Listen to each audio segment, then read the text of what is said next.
100 preguntas y respuestas para comprender el conflicto colombiano es un espacio para divulgar el conocimiento histórico y promover el sano debate. Orientan este programa los profesores Mauricio Albeiro Montoya y Wilmer Zuleta. ¿Qué puedo hacer por mi pueblo?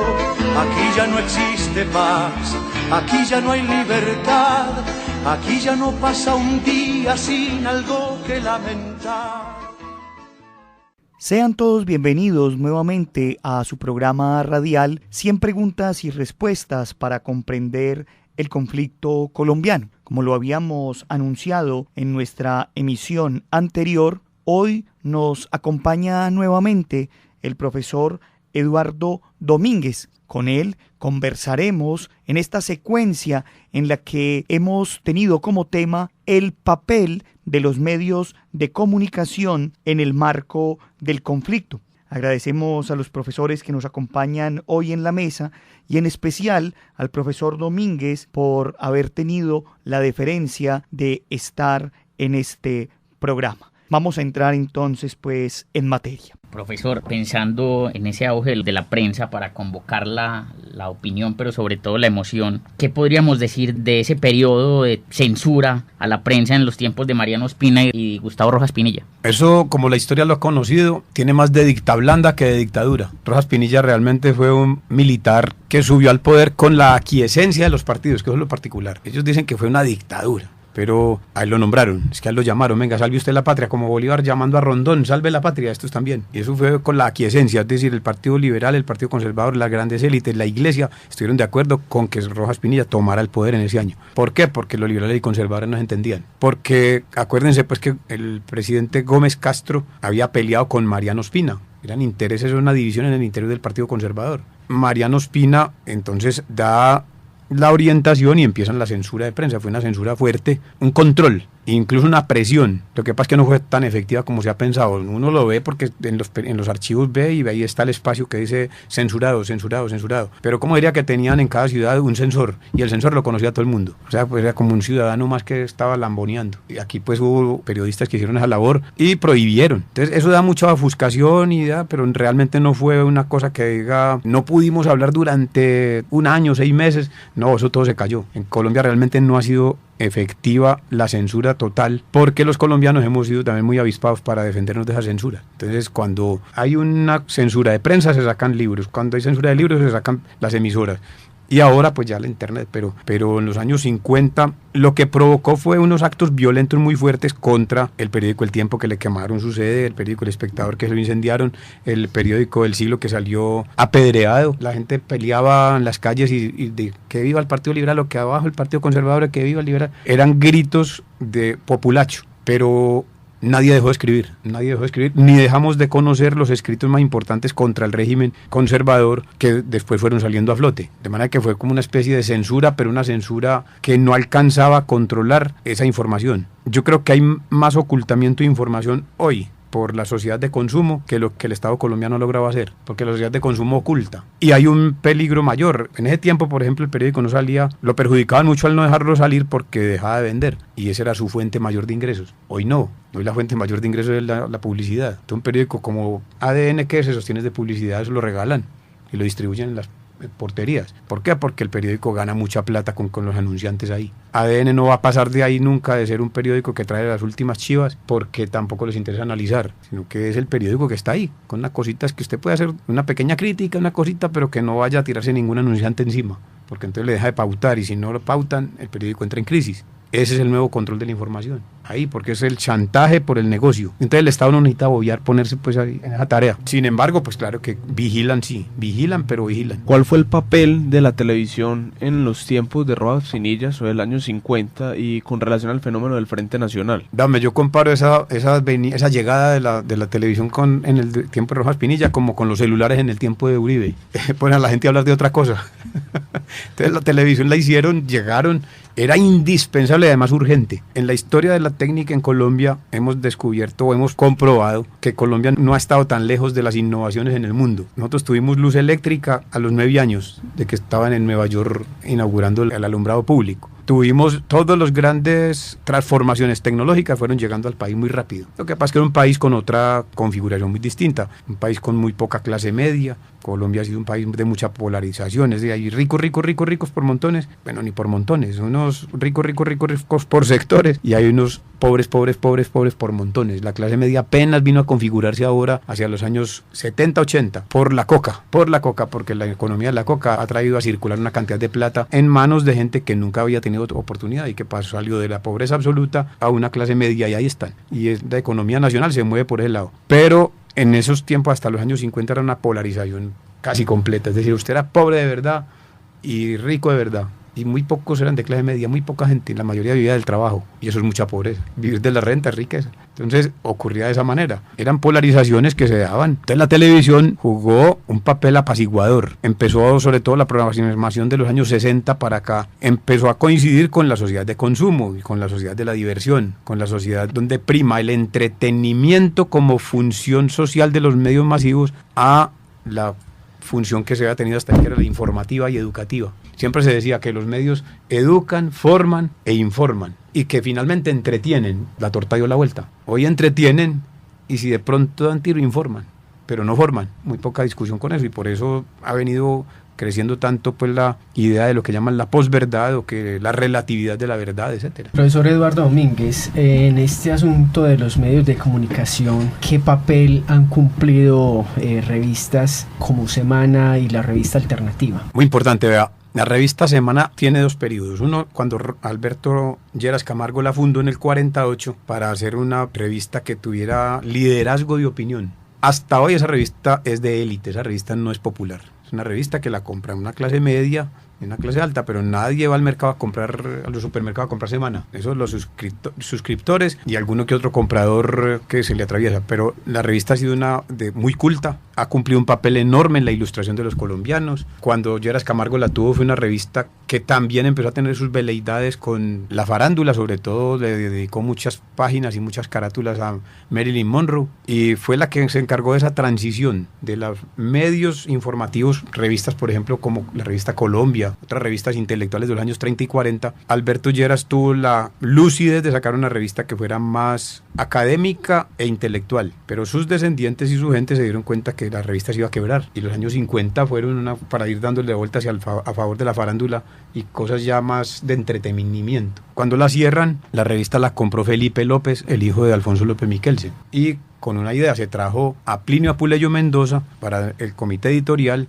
y a otros periodistas, entre ellos varios de los que están en El Tiempo, porque la revista Alternativa, que era una creación de unos intelectuales bogotanos, ahí estaba también García Márquez, costeño, habían creado una revista que hablara desde la izquierda. Entonces querían que se superara esa mirada, o de izquierda o de derecha, y sobre todo que Alternativa se volvió una ampolla, una piedra en el zapato más bien, para el ejercicio del poder ejecutivo. Y Colombia ha tenido unas élites muy poco autocríticas, que creen que la crítica es subversión, y si la crítica viene con caricatura, que era como lo hacía la revista Alternativa, más dolorosa, porque era además burlesca. Entonces empezaron a perseguirla hasta que la quebraron, y esa quiebra llevó entonces a que más bien vendiera los equipos a Semana, pues de la de Felipe López, volviera a montar su revista, y lleva ya 30 y pico de años circulando. De una manera, creo que es la revista que en Colombia tiene mayor capacidad de análisis, y con un equilibrio tendiendo al entretenimiento, pero que no le ha cedido el terreno total al entretenimiento. Tiene muy buen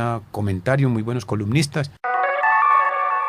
Usted está escuchando 100 preguntas y respuestas para comprender el conflicto colombiano. Profesor Eduardo, hablemos ahora acerca del tema del papel de la lucha de los medios frente al tema del narcotráfico. Ha sido muy duro porque han tenido que defenderse entre la violencia y la tentación. La violencia, por ejemplo, esa de matarle al director del periódico, ponerle un carro bomba, o la tentación de que ellos también son pautadores. Entonces no averigüen mucho a ver de quién es ese negocio, sino que si la pauta publicitaria se pagó, se pagó. Y entonces ese ha sido una doble moral que ha habido en Colombia, y yo creo que muchos de los medios se han lucrado sin querer preguntar. Es decir, prefieren no preguntar porque de pronto se ven comprometidos. pero cuando aquí hubo un narcotraficante compañero de Pablo Escobar en su nacimiento de su cartel, que era Leder, que está por allá en Estados Unidos, todavía no lo han podido soltar, no lo han querido soltar. Un hombre que ya pagó la condena, a mi modo de ver hoy es injusto como lo tienen, pero allá está. Era un hombre que trató de comprarse la prensa a punta de avisos publicitarios, avisos de su partido político, pagaba página entera, en periódico entero. Entonces cuando trataron de hacerle la crítica, él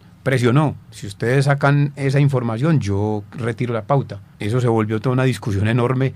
Al final la traición misma por la cual le entregaron a Leder, los propios mafiosos resolvieron el problema y no siguieron presionando. Pero si el hombre sigue con mucha presión, se compra todos los medios, que esa es la consigna. Entonces ellos saben que gran cantidad de construcciones, de urbanizaciones, el juego del fútbol, el juego del toreo, pues del deporte o el arte que llaman los defensores del toreo, como Antonio Caballero, a quien yo aprecio mucho, me parece que tiene un error enorme, pues porque le sabe encontrar eso el arte, pero yo no le encuentro y no la sangre al toro, parece el sufrimiento. Pero el toreo, de las corridas de toros, los grandes espectáculos del boxeo, el atletismo, el fútbol, están todos en manos de las mafias.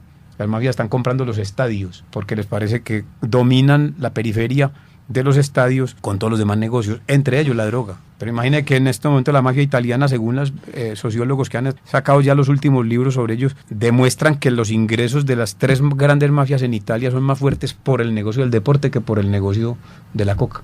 Porque las casas de apuestas son una reproducción a toda velocidad de la plata. Entonces esa misma plata está ahí. La prensa sabe eso. Pero entonces a ver, ¿cómo se defienden de lo uno y de lo otro? El periódico, con hacer el editorial, la casa editorial lava las manos. Pero ellos saben que muchas de esas urbanizaciones que están construyendo, de los balnearios a los que invitan, la publicidad que les pautan, es plata mafiosa. Pero eso lo dejan quieto porque eso no es su deber por el momento. Ellos pueden alegar inocencia, no sabían, pero en el bajo mundo todo se sabe. Entonces, ¿quién es quién? Esa pues es una doble moral no solamente de los medios colombianos, sino que es una doble moral de los empresarios, de muchos empresarios colombianos que hoy están muertos de susto del proceso de paz porque saben que ellos han tolerado todo ese mundo de la delincuencia colombiana, tratando de evitar que esto se vuelva comunista a través de las guerrillas o que haya una desestabilización económica por decisiones tomadas. Pero la prensa colombiana ha tenido en eso flojera. Las casas editoriales, los periodistas han tenido flojera porque se autocensuran, ¿sí? Para no correr el riesgo del homicidio, para no correr el riesgo de la persecución, o cambian de bando también. ¿Qué es el cambio de bando de un periodista? Cuando usted, en vez de seguir la vocación del periodista, que es la de ilustrar a una población para que tome decisiones con consentimiento informado muy claro, usted prefiere unirse a la causa de la propaganda y de la publicidad, y entonces empieza a ser el defensor del Estado, el defensor de los políticos, el defensor de los pueblos, y usted lo condecoran y con seguridad lo llevan a pasear. Entonces perdió la opinión pública la posibilidad de ser informada, como muchos historiadores colombianos que están tratando de hacer una nueva historia limpia, la leyenda rosa otra vez de la historia colombiana, pues para que justifiquemos a quienes están en el orden establecido manejándolo y que no formemos a la opinión de la gente para que reclame lo que tiene que reclamar. Profesor Domínguez, en esa valoración que usted le da a la opinión y la masificación de la información, ¿qué valor tienen a su juicio los medios de comunicación virtuales en la actualidad? Es decir, hablemos de Verdad Abierta, La Silla Vacía, Las Dos Orillas. No, es que por primera vez se ha podido concretar lo que llaman un medio alternativo. Los medios alternativos son una oportunidad enorme para la posibilidad individual de opinar. Es decir, gracias a las redes ninguna opinión va a quedar escondida. Pero fíjense, era que viene ocurriendo una selección. Páginas como las que nombraste ya son páginas que tienen pauta publicitaria y que se tienen que sostener de alguna manera. Unos por el esfuerzo individual y otros por el esfuerzo de los salarios de los que están ahí. Y han cumplido un papel muy importante de abrir otros espacios. Pero como la red se masifica, igual es como cuando uno tiene un radio con 50.000 emisoras, ¿cuál sintoniza? La que va teniendo mayor prestigio, eso va cogiendo fuerza.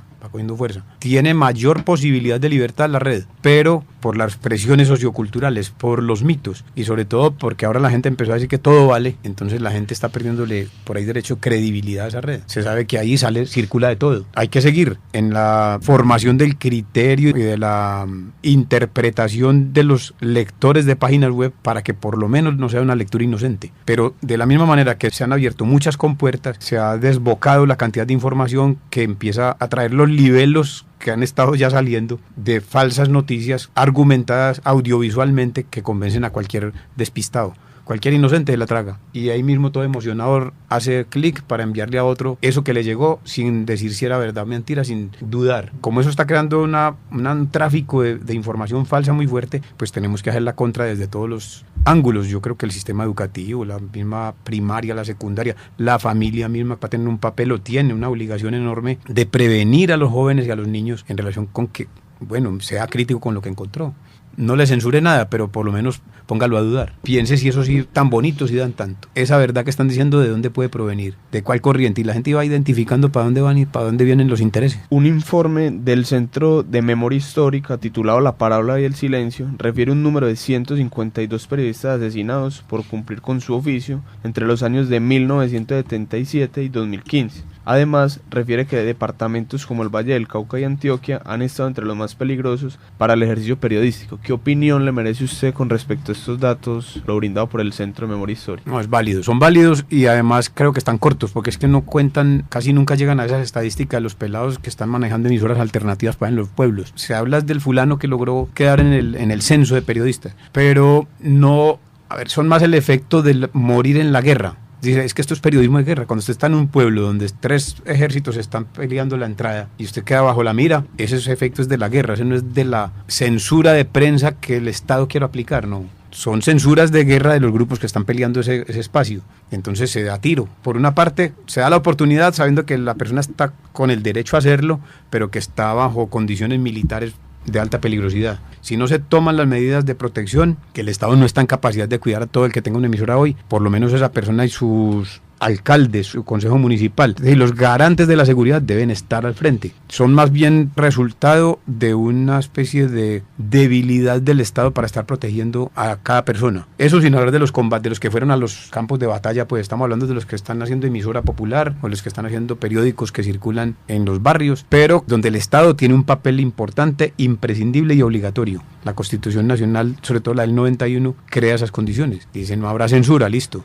Entonces el Estado debe garantizar la vigilancia de la seguridad de esas personas. Pero no tiene que afanarse el Estado a decretar la censura y a decir mate periodistas, porque es que eso no es el papel del Estado hoy. Pero lo hacen esos ejércitos que están enfrentados. Esa es la falla de nuestro Estado, que no tiene suficiente capacidad de protección porque no llega a los lugares donde debe llegar ese Estado.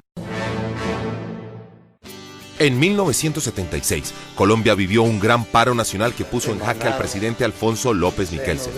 Fruco y sus tesos lanzaron al mercado su gran éxito El Preso, y nació Enviado Especial, un programa periodístico que estuvo al aire nada menos que hasta 1996. ¿Esto en cuánto tiempo se comen a un hombre?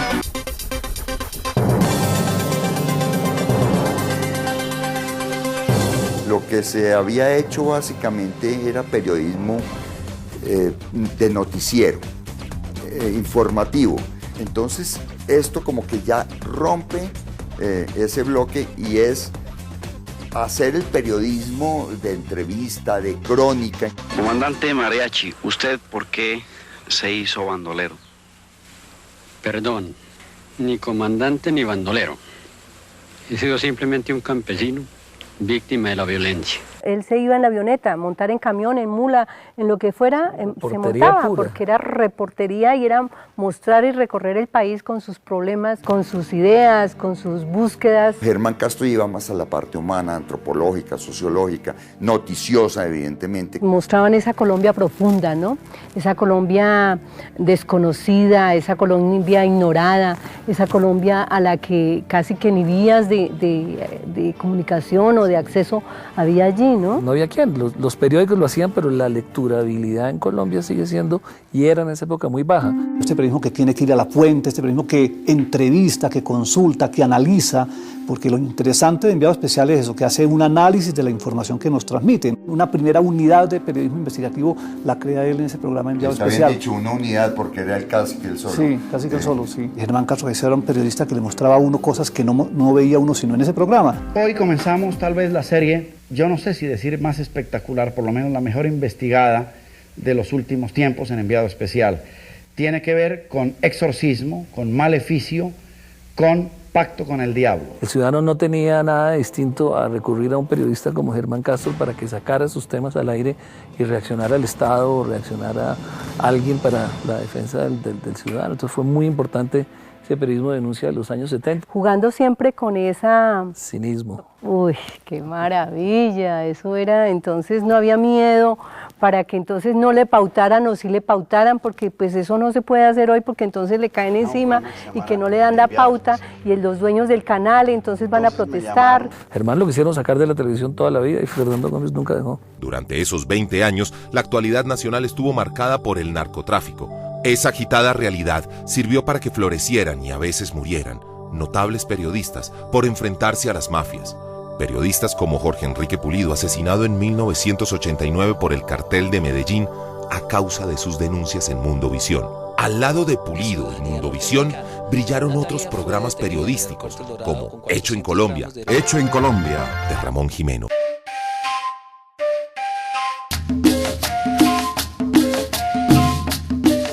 Estaba el programa de Germán Castro Caicedo, que es el clásico de Enviado Especial, que es una reportería muy tradicional, muy buena, en donde el periodista es el que lleva la voz, habla a lo largo del programa y presenta un tema como un reportaje, pero no existían en Colombia los programas de investigación utilizando la imagen. Lo hecho en Colombia, venía de la escuela norteamericana, donde yo había aprendido a hacer periodismo de ese tipo, que consistían en reportear con imágenes, no con la voz.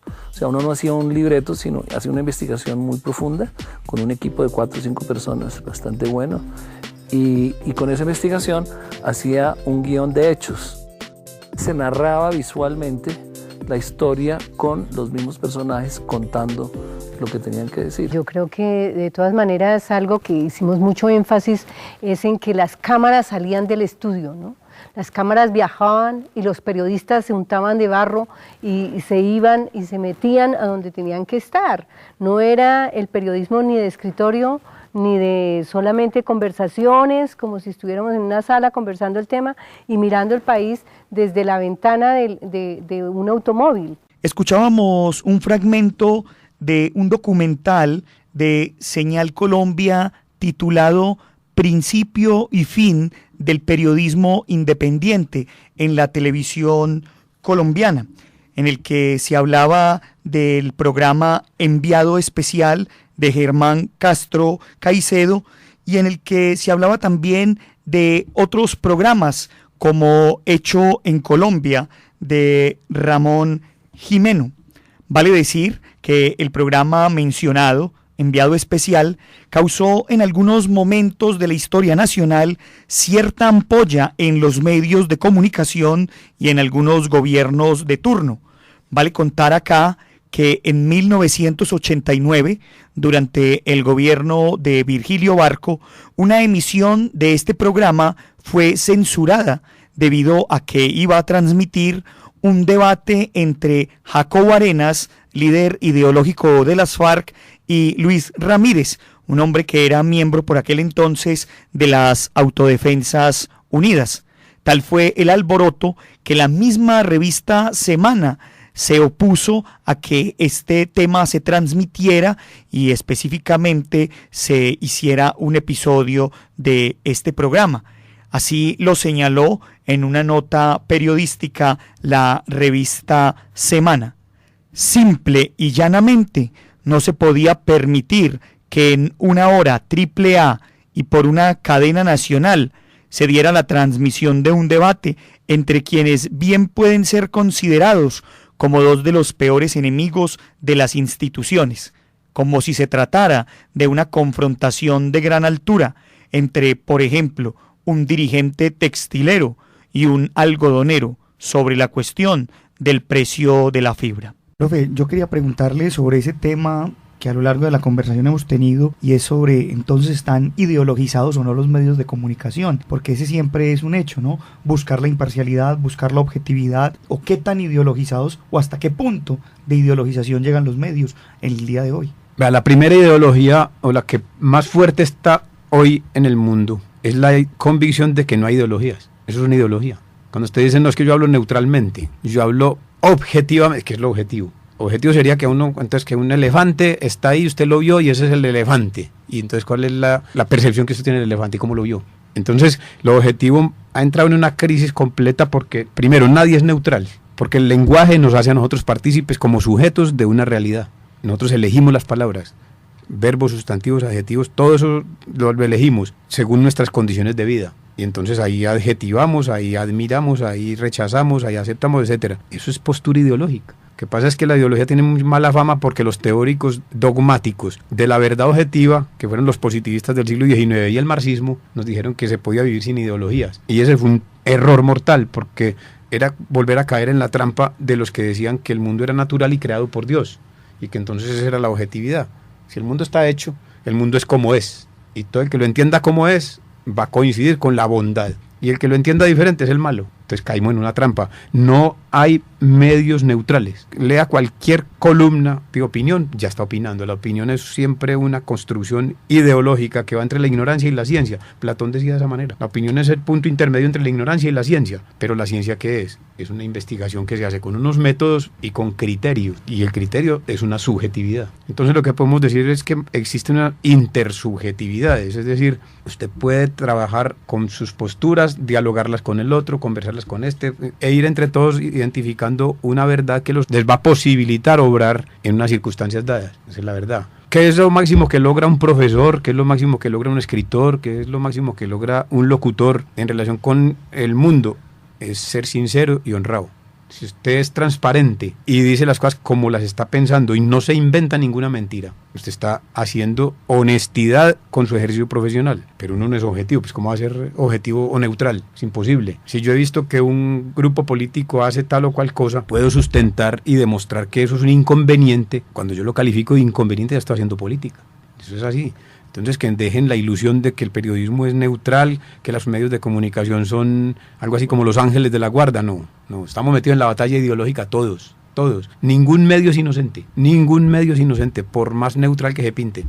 Por más, eso que les decía ahora, el periódico El Tiempo, por ejemplo, durante la Guerra Civil Española fue un periódico de orientación fascista y el director, el editorialista, lo escribía con toda claridad. ¿Cómo lo demuestra un historiador? Hágale el análisis del discurso con las técnicas que la semiología le ha dado para que se dé cuenta si hay o no. Cuando le dicen a uno, mire, la publicidad, que es que más obvia que la publicidad porque es con fotos, porque es con color, con movimiento. Sí, venga señor. Y esa silueta de esa señora, porque es la silueta válida de lo que llaman la belleza. Esa no es una opción ideológica. Tener el ideal de belleza de una señora que mide 1,75, 60, 90, 60 o 90, 60, 90.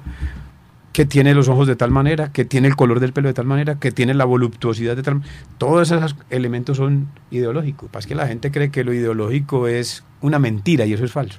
Esa es una mentira. Es que lo ideológico es una mentira. ¿Por qué? Porque lo ideológico es una construcción social, una representación, una forma en que un conjunto de personas captan el sentido de las acciones, de su actividad en el mundo y lo va elaborando y lo va sustentando. Ahora, que hay gente que no aplica ninguna técnica, ningún método, ningún procesamiento de la información distinto a su parecer, digamos que ese es un subjetivo. Pero en ciencias sociales existen unos métodos de trabajo, para el periodismo existen unos métodos de trabajo, para la historia existen unos métodos. Entonces lo que uno hace es batallar con esos métodos y esas posturas ideológicas y de ahí saldrán versiones. Fíjese que en medio de todo, el nuevo director del Centro de Memoria Histórica, ahora que nombrabas al Centro de Memoria, Darío Acevedo, el profe de aquí de la Nacional, yo vi una doble circunstancia en ese debate. Muy importante tener cuidado de que un dirigente de una entidad no sea una persona que está cambiando de puntos de vista cada 2 o 3 años al criterio de lo que está ocurriendo, porque es gente como sin norte. Ese es un punto que yo he sostenido ahí. Yo digo, no, me parece que es un historiador que cambia tan fácil de ropaje como puede cambiar la documentación o cambiar otra cosa. Sin embargo, en aras de la libertad de expresión y de la libertad de pensamiento, no es malo que una persona que no está de acuerdo con una cantidad de iniciativas para lo que fue fundada esa institución esté al frente, porque es que a él se le exige con unos estatutos de la organización, como se le exige a un médico que trabaje con los métodos de la medicina y proceda de esa manera, aunque sea liberal, conservador o comunista. Igual a un historiador, hay que pedirle, venga. Si usted quiere violar las normas de la investigación histórica, venga, entonces veamos. Y veámoslo con la Academia de Historia, con las academias, las oficiales y las no oficiales. Se da el debate científico, pero hay que admitir que mucha gente percibe el mundo de otra manera y esas percepciones no le prohíben, si la Constitución está bien hecha, no le prohíbe ejercer cargos directivos siempre que sea honesto y siempre que sea claro. Con esto entonces terminamos nuestro programa del día de hoy. Agradecemos infinitamente al profesor Eduardo Domínguez, quien con sus conocimientos nos ha orientado sobre este maravilloso tema. Agradecemos a la Universidad Nacional por este espacio que nos brinda, a Jorge Benjumea en el máster y a todos ustedes los invitamos para que sigan escuchando su programa 100 preguntas y respuestas para comprender el conflicto colombiano. Hasta pronto. 100 preguntas y respuestas para comprender el conflicto colombiano es un espacio para divulgar el conocimiento histórico y promover el sano debate. Orientan este programa los profesores Mauricio Albeiro Montoya y Wilmer Zuleta. ¿Qué puedo hacer por mi pueblo? Aquí ya no existe paz, aquí ya no hay libertad, aquí ya no pasa un día sin algo que lamentar.